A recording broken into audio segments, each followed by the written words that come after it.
So here's where the cat food typically lives. This is my cat feeder. It's one of those powered automatic ones. It's a little bit heavy. You can still do this project even if you just have a simple, a dry plate like this and you have a lot less weight. But for me, I'm going to use probably 2 or 3 of these threaded metal rods, and we're going to drill into this concrete wall and set them in just above the ground, and then rest the dry food on top using a series of bolts and washers.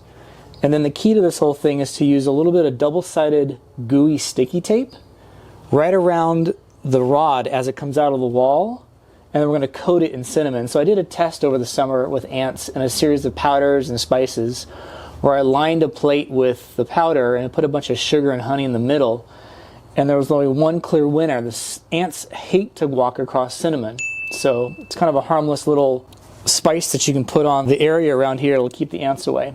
I know not everyone's going to have a concrete wall. I'll show you how you can do this same project using a different method if you've got drywall or wood baseboards.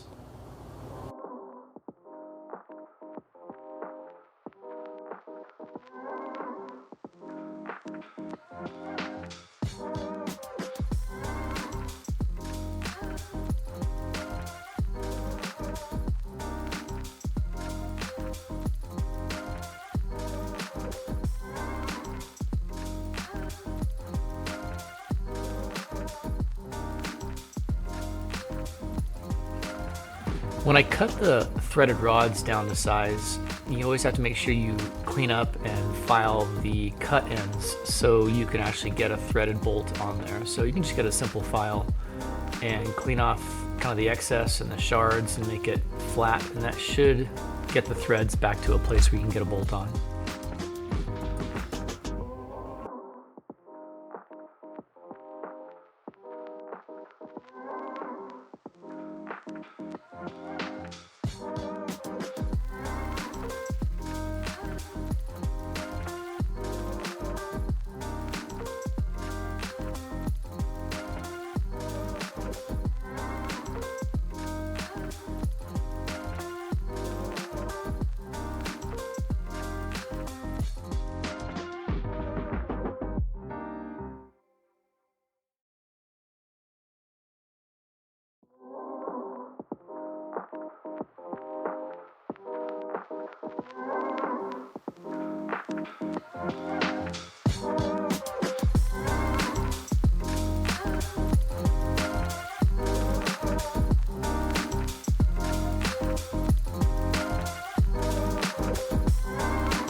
Like every good project, there's usually bumps in the road. And sure enough, as I'm drilling into the concrete wall here, I kind of anticipated there would be a little bit of aggregate, like chunks of rock that I might not be able to get through. And I've been drilling for about 15, 20 minutes now, and I can't get any further than maybe like a ½ inch on both of those holes. And originally wanted to do 3 holes to get all 3 rods in there. So I kind of anticipated this, and I did have a backup plan. So here is the backup plan. I'm going to use a couple of these. I had that hanging around. I'm gonna grind off the tip, mount these to the wall, put the rod through here, and then use kind of a rod placement adhesive or kind of glue, and then set them in that way. So the trick is going to be getting pilot holes drilled into the concrete that line up exactly with these 3 holes. I'll be lucky if I can get 2 out of 3. If I can get 2 out of 3, that should be strong enough to get the rest of everything put together.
wanted this to be modular, meaning if in the future my cat feeder changed, for example, and the length got shorter or longer, I could just unscrew the rods out of the threaded inserts and then adjust the rods by getting longer ones or cutting them down shorter. So this worked out really well. The two-part rod epoxy hardened within about 4 hours, and I was able to unscrew them from the glue that they had in there. So I had some 3 or 4 inch threaded standoffs that I used to put in the glue.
Well, only time will tell whether this worked or not, so I'll give you an update maybe a few months once the weather heats up, where the ants typically would come back and go after that food. So yeah, we'll see if cinnamon keeps them away.